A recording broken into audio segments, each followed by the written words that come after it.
Today we are going to fetch snow with our new car, and we decided to leave the GTI at home, so we took a taxi to Nelspruit just for vibes. By the way, this is how I learned how to drive. I used to sit right here and observe what the driver is doing, when does he change gears and why. Also, which pedal does he use. At the age of 13, in my head I was already a Schumacher. This video is a numeracy session, or MLMMS for those who did OBE. I'm a 2000 have no idea what I'm talking about right now. Hey, now we did NCS and OBE. But my LLC 1, LLC 2, LLC 3, I like kept saying passing about 30%. With 30%, you don't even qualify for re-exam in varsity, but that's a collab. Let me start by saying I don't sell cars and I don't offer car deal negotiation services. I merely just assist friends and family at no cost. So I can't make you guys pay me to negotiate deals for you, because that's not what I'm about. The least I can do is to teach you how to negotiate through my content. But you can't take me with you when you want to buy a car.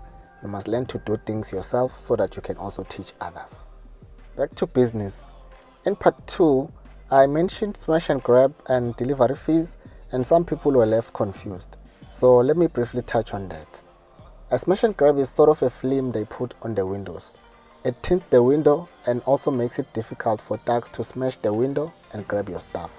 It comes in different tint degrees, usually 50%, 35% and 15%. The smaller the number, the darker the window. In Kasi language we call it dim, because it dims the windows. That's how I can explain smash and grab in simple terms. Then when it comes to delivery fee, we are not talking about the dealership bringing the car to your house. Therefore, even if you collect the car from the dealer yourself, you are expected to pay delivery fee if you are weak. And it's usually between 4,500 and 6,000 depending on the dealership. The reason why you have to pay delivery fee is because the dealer has to prep the car for you before delivery, and that costs them money. They have to do a pre-delivery inspection, hoist some fuel, wash the car, and a lot of other admin stuff. But paying 6,000 rands for delivery is a scam in my honest opinion. So if you are weak and you fail to negotiate down the price of the car you want, at least tell them to scrape the delivery fee. I'll be proud of you. Now let's get to the numeracy, and we'll start with insurance because it's simple and straightforward. As usual, I did 3 insurance codes: naked insurance, budget insurance, and auto and general. I also wanted to try Activate by ABSA, the guys who insured the GTI, but their call center service is terrible, the app is useless, and they don't respond to emails. You can't get hold of those guys when you need them, so they're out.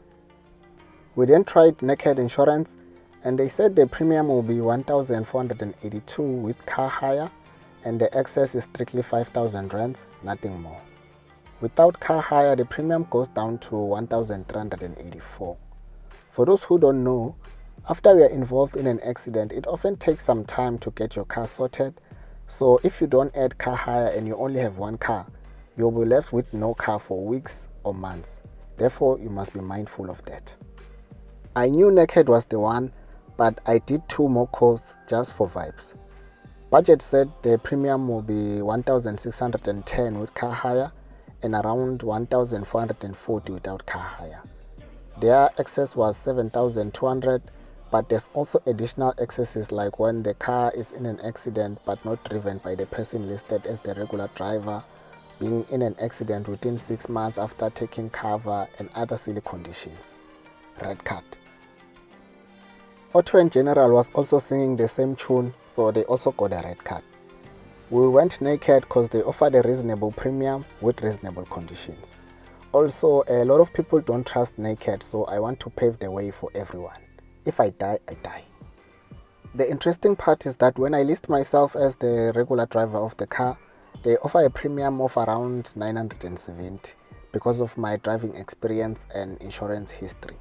But with Mamaga Snowy, the lowest they offered is 1,384 because she's a new driver.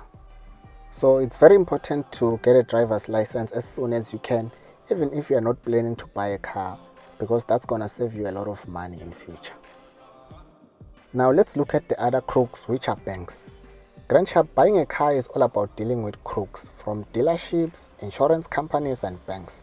It's thug life all the way, and no matter how woke you can be, one of them will catch you, and it will be a take it or leave it situation.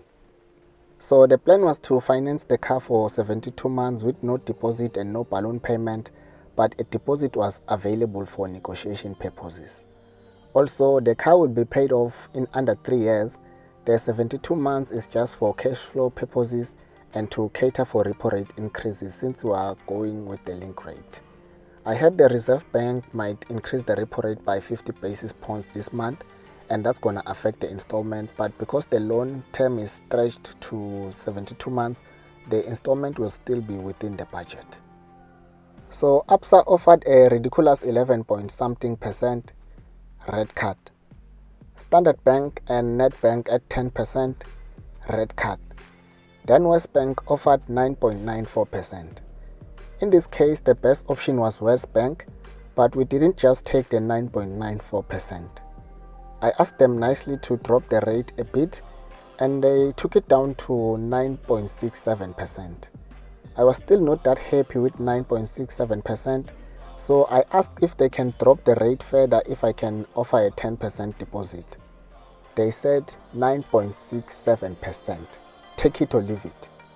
Banks don't care because they have millions of clients to rip off. If you want to push them into a corner of available Pumugu fast, so we took the 9.67%. In my videos, I normally use 8.25%, which is the current prime lending rate, but in reality, some people are charged less and some are charged above prime, like in this case. We got prime plus 1.42%, and that's 9.67%. Some people are paying about 13 to 15% right now. The monthly installment for this car is 3,932 and insurance is 1,384. So the monthly cost is 5,316 rands excluding petrol. We still want to assess how fuel efficient the car is, then we'll include the cost of fuel and update you. Now let me tell you why we bought the Swift instead of the i10, and I'll start with the petty reasons, then we'll move on to the real reasons. Petty reason number 1, they refuse to drop the price to 200k on the dot. Number 2, Hyundai plastics smell horrible. Number 3, it is a used car. Now the real reasons. Number 1, performance. The Grand i10 Motion has a 1-liter 3-cylinder engine with an uninspiring power output of only 49 kilowatts and 94 Newton meters of torque, while the Swift has a 1.2-liter 4-cylinder engine with a power output of 61 kilowatts and 113 Newton meters of torque. The top speed for the i10 is 153 kilometers per hour and 170 for the Swift. The claimed average fuel consumption is 5.4 liters per 100 kilometers for the i10 and 4.9 for the Swift. The Swift GL has rear parking sensors but dololo sensors in the entry-level i10. I can go on, but I think you get the point. Suzuki is a Japanese brand and Hyundai is Korean. I don't know why I'm telling you this, but I thought I should put it out there. And oh, the mileage on the i10 was a turn-off. It had a mileage of 7,665 kilometers on the clock, and it was not a demo. Someone bought it brand new last year and sold it at 7,000 kilometers. If you understand cars and finance, you will know that a normal person cannot buy a brand new car and sell it that quick without a compelling reason, because that's a huge financial loss. I took back the faulty Polo GTI at 5,000 kilometers, and someone else will buy it thinking it's a nice low mileage car, until they are just buying a lemon. Buying a car is very simple when you know what you are doing. We found the car we wanted on a Saturday. Monday we did the finance application, and the next day the car was ready for delivery. That's how fast they want to chow your money. And when it comes to negotiating, it doesn't matter whether you are buying the car cash or you are financing it. Just negotiate wena lokuni ngotokubona phambili. Cos yaphela.